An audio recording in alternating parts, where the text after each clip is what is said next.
Hi, this is Scott Garibay, and today we're going to talk about the Ghosts of Saltmarsh and a little bit of a frightening revelation that I made when I dove deeper into Ghosts of Saltmarsh. And this is a problem that I think we have to start to talk about as a D&D community, and maybe try to find a solution to it, or at least acknowledge the problem. And then, maybe each dungeon master will be bringing a different solution to their table. But it's a serious problem. So I love Ghosts of Saltmarsh. It's my favorite adventure ever created for Dungeons & Dragons 5th edition. It holds a really special place in my heart. And one of the things is I'm reaching for this book. I just ran multiple adventures in it for my player characters. And by the way, this is actually, yeah, you should, yeah, okay, we're good. All right. So I just ran multiple adventures in it, and I absolutely loved it, and it really serves as an amazing setting book. It's really Greyhawk, Keelland, Saltmarsh, right? This book lets you run in Greyhawk, lets you run in Keelland, lets you run in Saltmarsh, and it's really fantastic. It's just really spectacular. And so basically, it is a really unique book, and not only did it serve for me to run multiple custom adventures from it, right? And a newbie dungeon master could absolutely run. They could run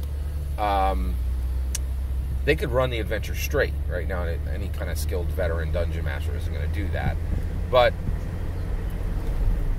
also, the other thing I realized is that whenever I'm playing in a Dungeons & Dragons game, and we even get near a wharf or a ship, I'm immediately pulling out the book, and I'm like, "Ooh, I'm going to use the word bosun, and I'm going to talk to everybody on the ship because I know every single officer's name, and I'm going to tell the dungeon master I go to this section of the ship, and I'm going to use the right terminology." And this book is constantly in my hands now, right? Why? Why is this book so useful, right? And here's the frightening part.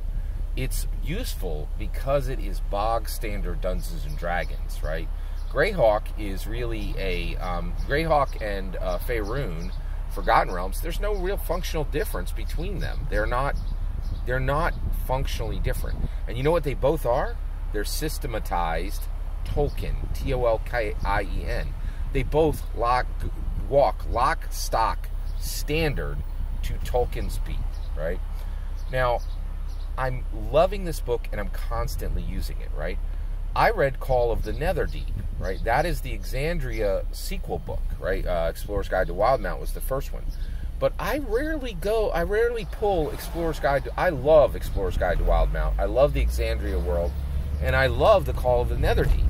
But the reason I'm never pulling them out is I'm the only one that sees their value at my table, and they seem weird in Dungeons & Dragons because they don't march to Tolkien's beat, right? And so they never really get play. I don't run awesome adventures out of them. I have pulled an NPC here or there and yanked them out of Mercer's world and yanked them into traditional Dungeons & Dragons settings, which is Forgotten Realms, and which is Greyhawk, right?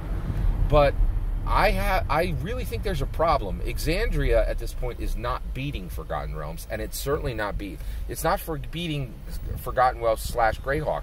And most people are still running Dungeons & Dragons as bog standard Tolkien system, systematized Tolkien, right?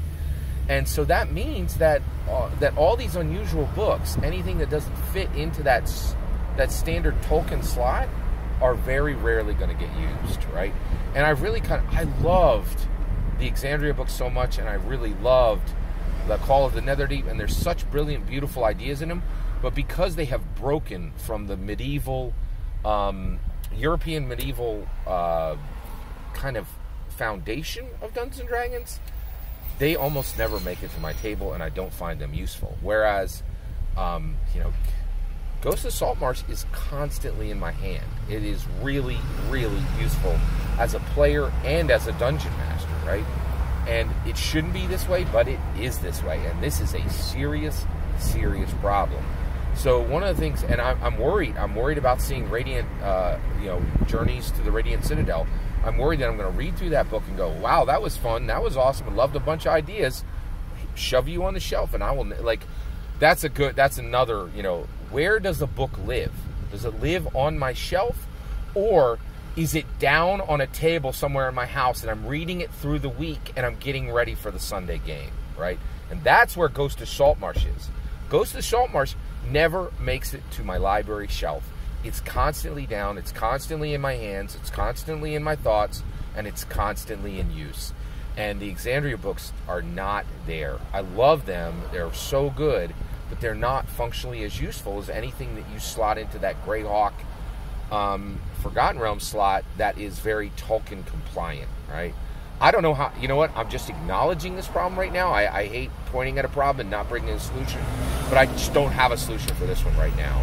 I'd love to hear your thoughts. How do we fix this? How do we get Exandria books and exotic books that dare to go into other settings to be useful and cool and meaningful? How do we do it? I'd love to hear your thoughts. Let me know in the comments below. Please consider liking and subscribing, and have a wonderful millennium.